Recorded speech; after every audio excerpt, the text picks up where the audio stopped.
एक विंचू ओढा पार करत होता आणि विंचू ओढा पार करत असताना तिथल्या एका बेडकाला म्हणतो, अरे हा मला ओढा पार करायचा आहे पण पार करता येत नाही.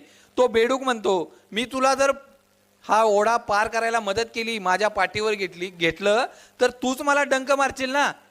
तो विंचू म्हणतो, अरे मी कसा काय तुला डंक मारेन, तू तर मला मदत करशील, तू तर मला ओढ्याच्या पलीकडे नेशील, मी डंक मारला तर मी मधी तू बुडशील, मी बुडून जाईन ना.